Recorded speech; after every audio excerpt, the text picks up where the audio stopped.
Welcome, world and Larson Training Center students.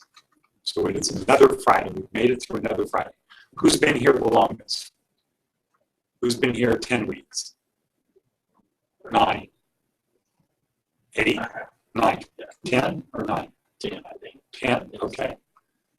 8? 7? 6? 5?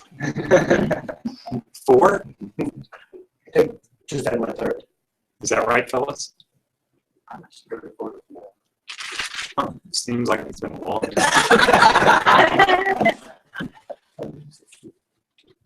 Okay, good. So you're going to see. So Mike is going to be the guy who will have transcended from what it once was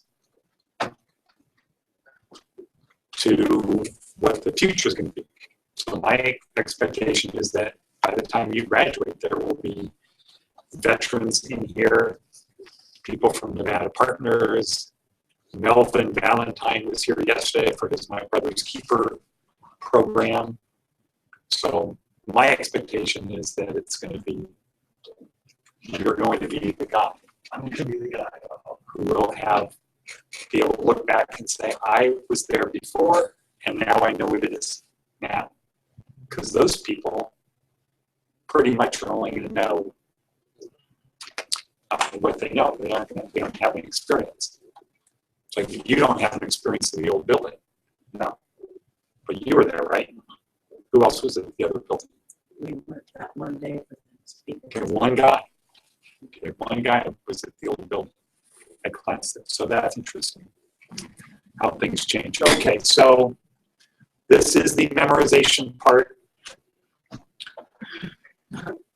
And I don't know, my hunch is that you guys don't think this is very important because it's not really measurable.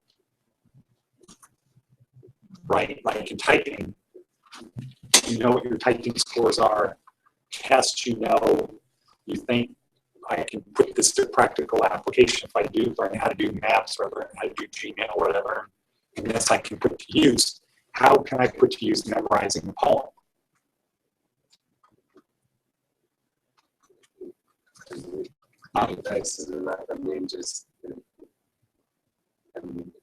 Memory is a big part of life in our areas. I think my memory's gotten a lot better. Well, it has. Everybody's has. And I look at the tests, and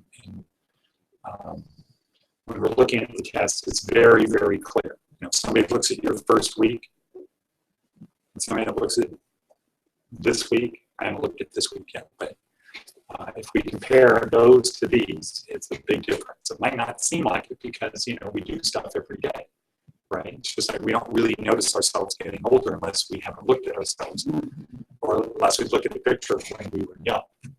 And it's like that. But memorization is the most important thing. It's extremely important for work. You don't want to be the person that can't remember things. You don't want to be that person. Also, from one of our TED Talks, the one about the memory palace. Does anybody remember seeing that? Okay. So in that, at the end, he makes a very important point of it. If we can't remember stuff, we don't remember our own past. We don't remember the things that are important to us in life. So it's not really good enough just to remember the highlights. Memory is the thing that takes practice, but it starts with not saying, I can't do it. It's too hard, too much to learn. It just takes practice. And like anything else, the more you practice something, the better you get. One thing we have to focus on here, maybe starting next week when we start doing more video things in the afternoon, is practice something until you can't get it wrong. So what do they say about professionals and amateurs, Phyllis? Amateurs, no. Yeah, amateurs practice. Amateurs practice until they get it right. Yeah. Professionals practice until they can't get it wrong. So they just keep doing it over and over and over. So you ever see somebody who's a professional piano player? and they play these really long things, and they don't have music. They're not reading any music, they just have it memorized because they've spent 20, 30 years doing music, so a new song isn't really a big deal. A couple other interesting things that have happened this week. So, as part of our quest for employment, we are going to, one of the advertisers in Chowtuti called Predictive Leadership is going to start doing background checks on everybody if you want them. These things will help you. And we believe that when you go for employment, if you have your background check handy and you can talk about it, so instead of taking a position of, I hope they don't ask me about when they're in prison, when the question comes up, hey, there's a gap in your, what happened here? Well, here's what I was really stupid then. Here's what happened here. I just had a background check done from Larson Training Centers. They get background checks. And here's the facts. Here's what the background check shows. Or maybe you don't want to bring it up, but you want to be able to read. You want to be able to tell them what they will read if they do a background check on you.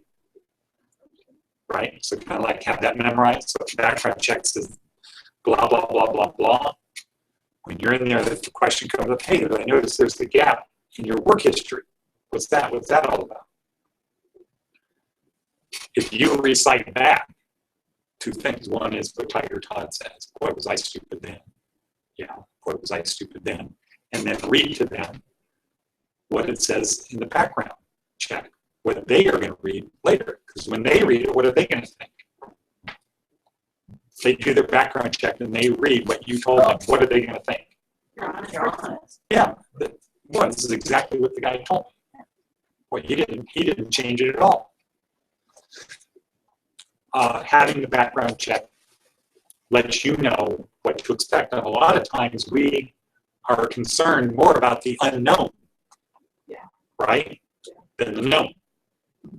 And we tend to overdo things. So if we're worried about what's our background check and saying we haven't seen it, right, we might be very worried about that. But if we've seen it, and it's either not that bad, or it's bad, but at least we have the first shot at reducing the pain. So that's one thing. The other thing, we did an experiment today, or a test today, of assessment tests. And this is a real assessment test. So do they still do them at Costa Grande as part of Turning Point? I'm not sure. No. Okay, so when we started a couple years ago, everybody had to take an assessment test where you filled in the box with pencil, and then they graded your scores, and you're either an AEIO or an AEOE or just some kind of thing. So these are tests that are $250 each. Phyllis and Dave Sweetland took one today. How was it, Phyllis? It was long. How long did it take? 300 questions. It took an hour. It was questions that actually like to work in groups, agree, disagree, strongly agree, strongly disagree. So 300 questions, but they're like less than a minute each? Yeah, like 30 seconds. Okay. Actually less than that, because that would be 2.5 hours. So you can do 5 of them a minute. So very quick, but the purpose of that is for you to know strengths and weaknesses, but we're doing it for the non-known. So when people go in to get a job with the non-known, they have their resume and all of the certificates they have their background check, and they have their assessment test. How many other people do you think would walk into an interview with that? Nobody. Okay. Now, the other thing would be that you would scan, we can scan for you your background check, email it to you so you've got it, you save it in your drive, right, so you have it for later, and and then you add it to your what? Resume. Close. Right.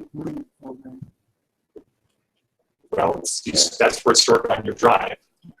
You add it to your community, right? You add it to your community. And one of those things, the same thing if we do these assessment tests. So again, anybody looking at you gets a full picture. And they either believe you, hey, this full picture, or they think, well, this is cleverly crafted to confuse me about what this person really is. But if you come off in a positive way, it's a big help. And what the assessment people told us is having an assessment helps you. Like, if you want to get from here to there, and you do an assessment that says, here's your weaknesses, what can you do? Aretha? Yeah, you can work on those. You know what areas to work on. So it was a big week. And as Mike said, we missed one day. Oh, another bit of good news. So probably, I'm sure that by this time next week, we will have a key. So that means we can come in wherever we want. And we don't have to have this feeling of they're coming in here and inspecting before we get to come in. Does it feel like that to anybody else? Yeah. Feels like it's an inspection before we get to come in.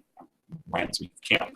Okay, so who's going to go first?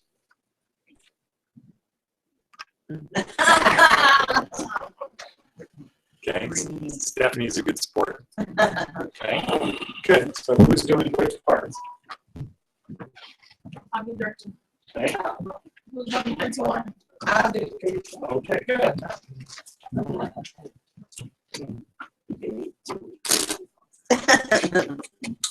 So I spin around in the chair. Quiet on the set.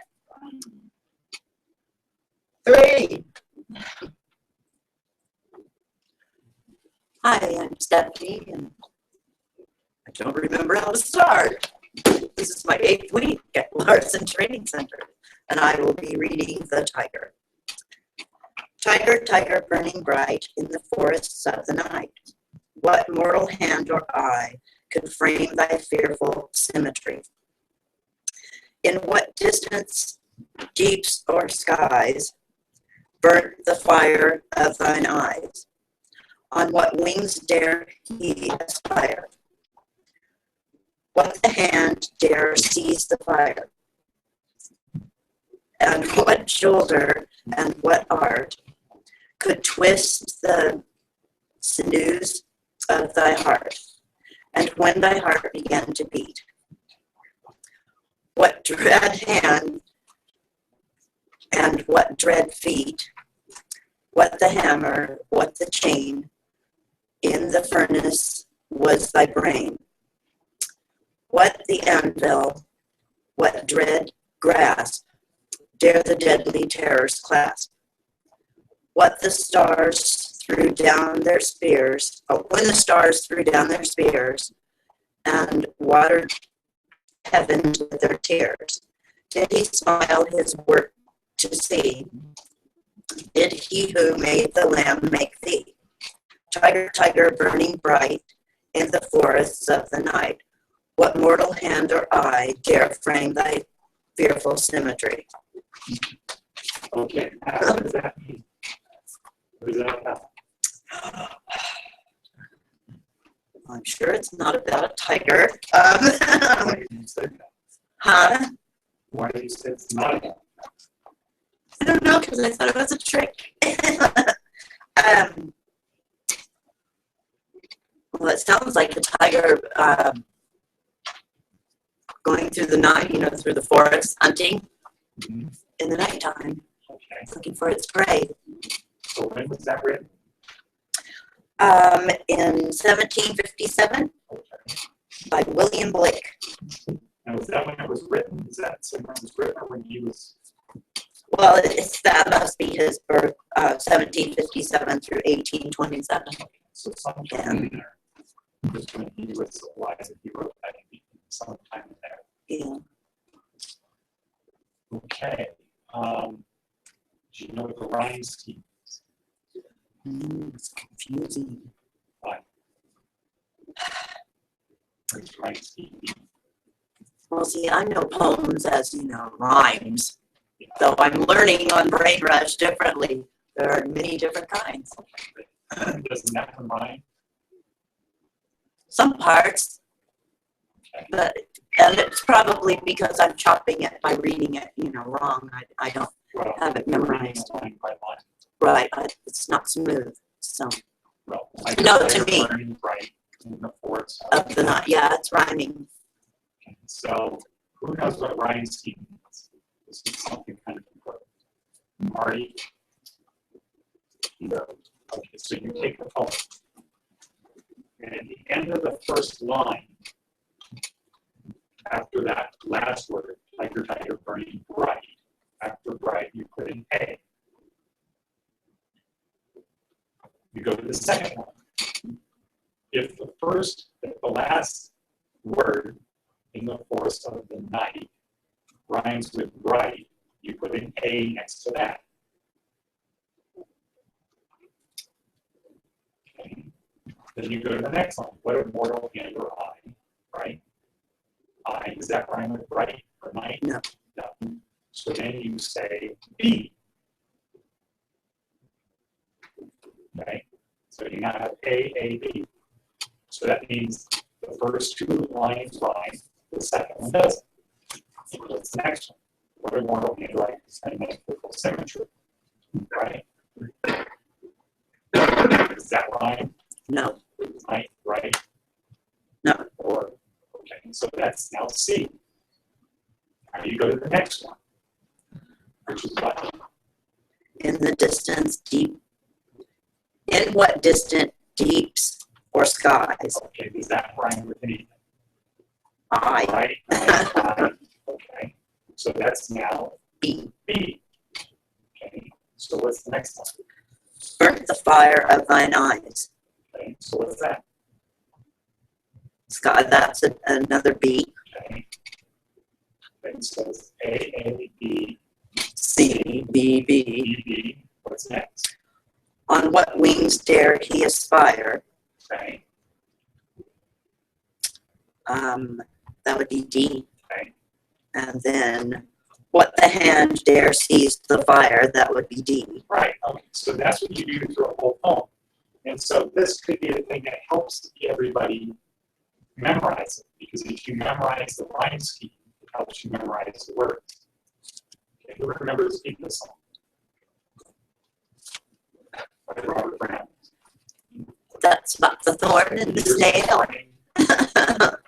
Years in the spring, days in the morning. Yeah. Okay, so that's A, B, C, D. What's the next one? The lark's on the wing. The snail's on the thorn. God in his head, all right with our word. So what do you think that rhymes? That's A, B, C, D again. So it's A, B, C, D, A, B, C, D. So when you have to remember it, it's, if you know the rhyme scheme, it makes it a lot easier to remember the poem. Okay. I'm going to try that. Okay, next. Thank you. Okay, so next I'm going to do this one.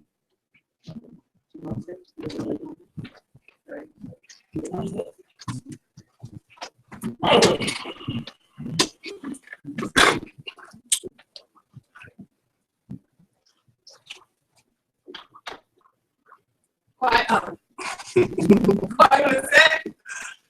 3. Yes, hi, my name is Michael Grant, and I've been going to Larson for about 4 weeks right now, and I'm going to be reading the Pepper song. The years in the spring, the days in the morning, mornings at 7, and the hillsides dew pearled. The lark's on the wing, the snail's on the thorn. God's in his heaven, all right with the world. Means the years in the spring. The rhyme scheme is A, B, C, D. Yeah. A, B, C, D. All right. Well, it's in the spring. It sounds like Well, days, what's he basically doing? So the first paragraph is doing what? Or the first verse. It starts out the years. The years of spring, springtime, Days in the morning. days in the morning. Now it's went from spring to morning to what? What time of the morning it is? 7 in the morning, It's about so time of year. springtime. They're due on the I don't, what part of the day? It's in the morning. in the morning, What part of the morning? Early morning. early morning, dawn. What's it look like outside? What's the last line? The dew, well, it looks like the hillside is dew. Right. So what is that? On first thing morning, there's dew on the grass. Yeah. So it's early morning. And so what time of year would that be? Probably. About 5 in the morning. And what's the time of the year? Spring. We already know it's 7:30, 7 o'clock. Yeah. It's springtime. Right, springtime. Right. So now we have that idea. Now, what's the next 4 lines about?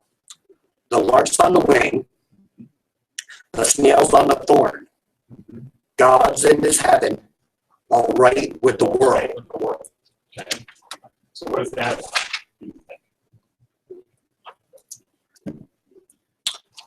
The snail's right on thorn bush. Not Bird, literal, but why did you choose that? Why would you say the lark's on the wing, the snail's on the thorn? Where are they supposed to be? I don't know. That's where they're supposed to be. Yeah. Okay. All right, I was wondering if God it's is heaven. Okay. Everything's good. Everything's good. Everything's good. Birds are flying. The snails are doing Dew on the grass. God's in heaven. Peaceful day, beautiful day. Everything's right with the world. Glad to be up. Okay. Now, when was he alive? He was alive at 1812 to 1889. Okay. So a long time ago. Very long time ago. And who is he married to? Probably Mrs. Browning. What was her name? I don't really know. Elizabeth. So you will next week or the week after that have a poem called what? We're lucky. Right. That was by Elizabeth Browning, she was her husband. I'm looking forward to it. So now what the Stoic system tells us is what a virtue that's accessible to life is what? A virtue that's accessible to one. One person is accessible to life. To everybody. Yeah. Okay. So if these people 100 years ago, or 200 years ago, or almost 300 years ago, if they could write good stuff, so can we. And that's the attitude everybody here needs to adopt. Not, wow, they were good writers, I can't do that. But we have the advantage of the internet. So, but it comes from we have to focus on learning. Correct. Okay? Remember. Okay, good. Sounds good. Okay. So, now, I guess people don't really know the rule that you've got 3 times to memorize. You get 3 weeks to try to memorize. Did anybody know that? No. Thanks, Deanna. I did too. Okay, good. It's not on the time. Some people read the text. Other people are surprised. Quiet on set. Ready? My name is Michael Anshin. I've been here at Larson Training Center for 10 weeks, and I will be reading If by Rudyard Kipling from 1865 to 1936. If you can keep your head when all about you are losing, and when all about you are losing theirs and blaming it on you, if you can trust yourself when all men doubt you, but make allowance for their doubting too. If you can wait and not be tired by waiting or being lied about, don't deal in lies, or being hated, don't give way to hate. And yet, don't look too good nor talk too wise. If you can dream and not make a dream your master. If you can think and not make thoughts your aim. If you can meet with the triumph and disaster and treat those two imposters just the same. If you can bear to hear the truth you've spoken, twisted by knives to make a trap for fools. Or watch the things you gave your life to broken, and stoop and build up with worn out tools. If you can make one heap of all your winnings and risk it on one turn and pitch and toss, and lose and start again at your beginnings, and never breathe a word about your loss.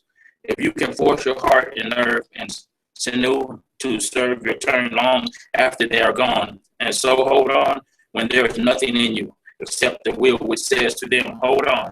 If you can talk with crowds and keep your virtue, or walk with kings, nor lose the common touch, if neither foes nor loving friends can hurt you, if all men count with you but none too much, if you can feel the unforgiving minute with 60 seconds worth of distance run, yours is the earth and everything that's in it, and which is more, you'll be a man, my son. Okay, good. Now, would you say that's a stoic? That would be written by somebody who's a stoic? Yes. Why? Good. Why? Because he's trying to deal with things that he can't deal with, and things that he can't deal with, he's just leaving it alone. Okay. Things that you control, things you can't. Right. He's saying, basically, if this bad thing happens, this bad thing, it doesn't bother you, then that's good. Right. Right? Yes. It's talking about, sort of also kind of like do your best. Right. If you can make one heap of all your winnings, losing on one turn, a pitch and toss, which is right. Just let it go. It's really not that serious. Right. Or everything that you spend your life building, and it falls apart, you just start over. Right. And don't breathe a word. You don't sit there and whine. Don't get mad. Don't think about it. Don't overdo it. Just let it go and go on to the next. Move forward. Okay, good. Good job. Thank you.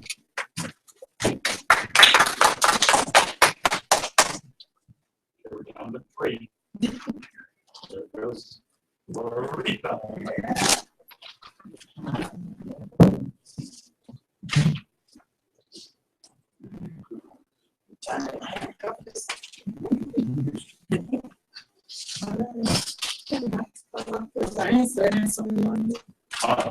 I'm just looking out loud.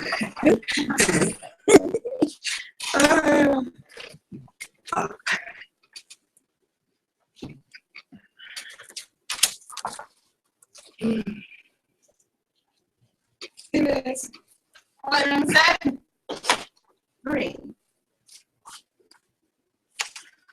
Hi, I'm Larissa Smith, and I'm attending Larson's Training Center, and this is my 8th week, and I'm gonna read the Tiger. Tiger, bright and bright, in the forest of the night. What immortal hand or eye could frame thy fearful symmetry? And what distance deep or skies burnt the fire of thine eyes? On what wings dare he aspire? What the hand dare seize the fire? And what shoulder and what art could twist the sinews of thy heart? And when thy heart began to beat, what dread hand and what dread feet? What the hammer, what the chain, and what furnace was thy brain? What the anvil, what dread grasp, there is deadly terrors collapse. When the stars threw down their spears, and the water heaven with their tears, did he smile? His work to see. Did he who made the lamb make thee? Tiger, burning bright in the forest of the night. What immortal hand or eye that framed thy fearful symmetry? I like that one part. When the stars threw down their spears, and the water heaven with their tears, did he smile his work to see? Did he who made the lamb make thee? Yeah. What is that? What is it about that? That makes me think of, it went to a different part of your God. Okay. And he just, giving the water to his lambs. Okay, good. Okay. Okay. Good job. You don't want to be gentleman, Mark, or you are being gentleman first. I think I'd let him go first.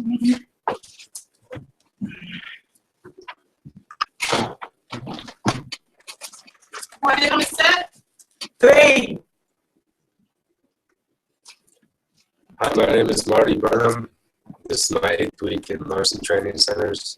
And I don't know a little bit more.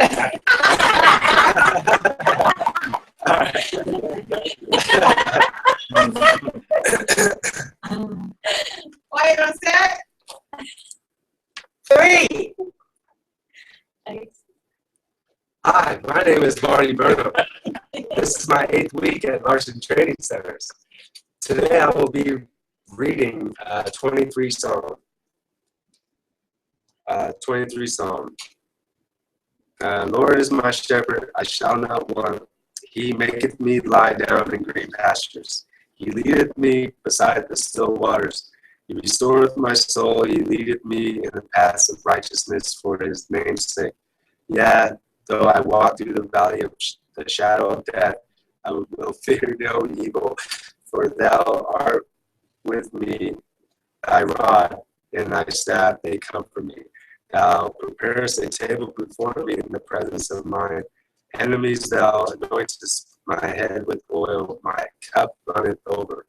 Surely goodness and mercy shall follow me all the days of my life, and I will dwell in the house of the Lord forever.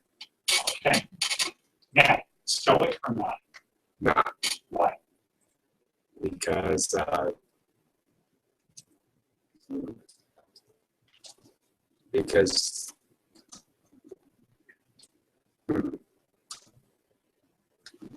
why is that? Mike, stoic or not? Anderson. I say not stoic because I'm missing about something about God. And that's it. All right. So stoics are not absolutely saying there is no God. What did that say about the afterlife? No,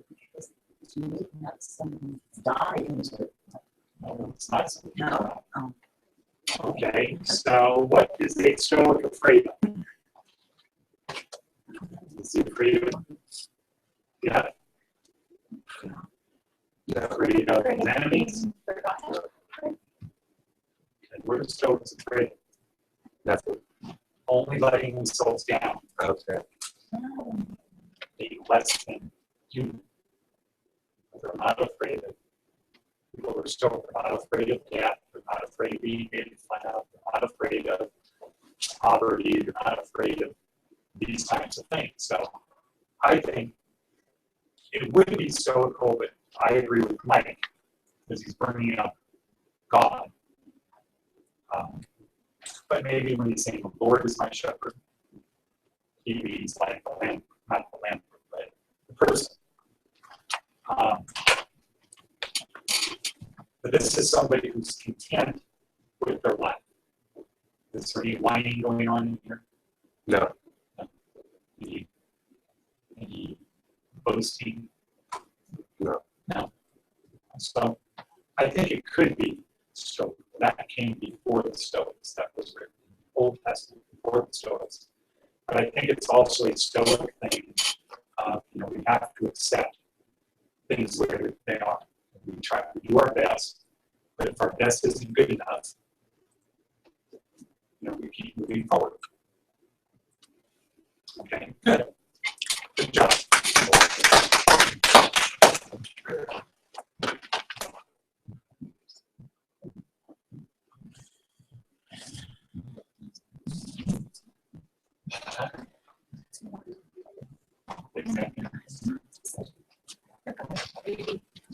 Here.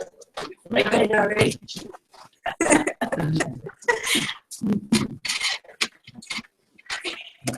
Quiet on set. 3. Hi, my name is Deanna, and I will be reciting How Do I Love Thee? Let Me Count the Ways by Elizabeth Manning. Ooh. Elizabeth Manning. I didn't remember her name. Elizabeth. Oh, yeah. Browning. Sorry. Okay. I'm going to try. I don't have the full thing memorized, but I'm going to try to remember as much as I can. How do I love thee? Let me count the ways. I love thee to the depth and breadth and height my soul can reach when feeling out of sight. For the ends of being and ideal grace, I love thee to the level of every ace. Most quiet need by sun and candlelight. I love thee freely as men strive for right.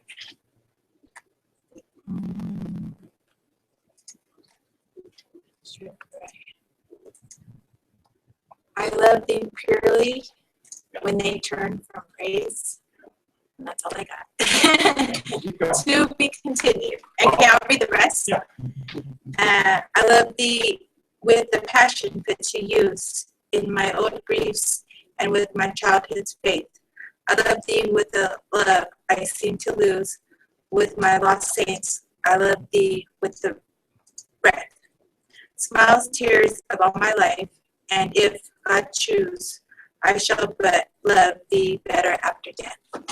Now, so here's a good way to help remember that poem. And this is what people who are entertainers do. There are people, especially singers, who are singing a song. They have a story going on in their brain as they're singing. So this might be something you picture singing to or saying to your child or your spouse, or boyfriend, girlfriend, parent, somebody that's really important to you. That's what she wrote this for her husband. And if you can picture her, as a person writing, not just words, but if you love somebody that much, how much is that? How much is that? The amount of love. A lot of love. So she probably wrote that poem to say, I'm going to write a poem that expresses more love than anybody has ever written before. That's probably what her goal was. I'm going to have this thing cover how much I love somebody that nobody has ever done this before. I'm not going to be second best. I'm going to be the best. And when was that written about him? Says 1806 to 1861. And so it's probably 1850s. She probably wrote it. Yeah, I would say she probably wrote that in the 1850s.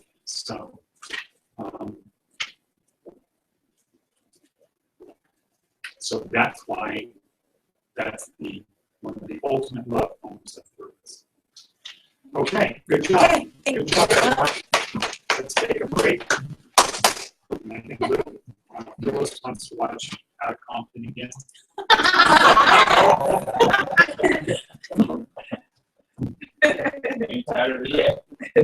I wanted to do that as my anniversary because I'm Ice Cube. What was the first What did you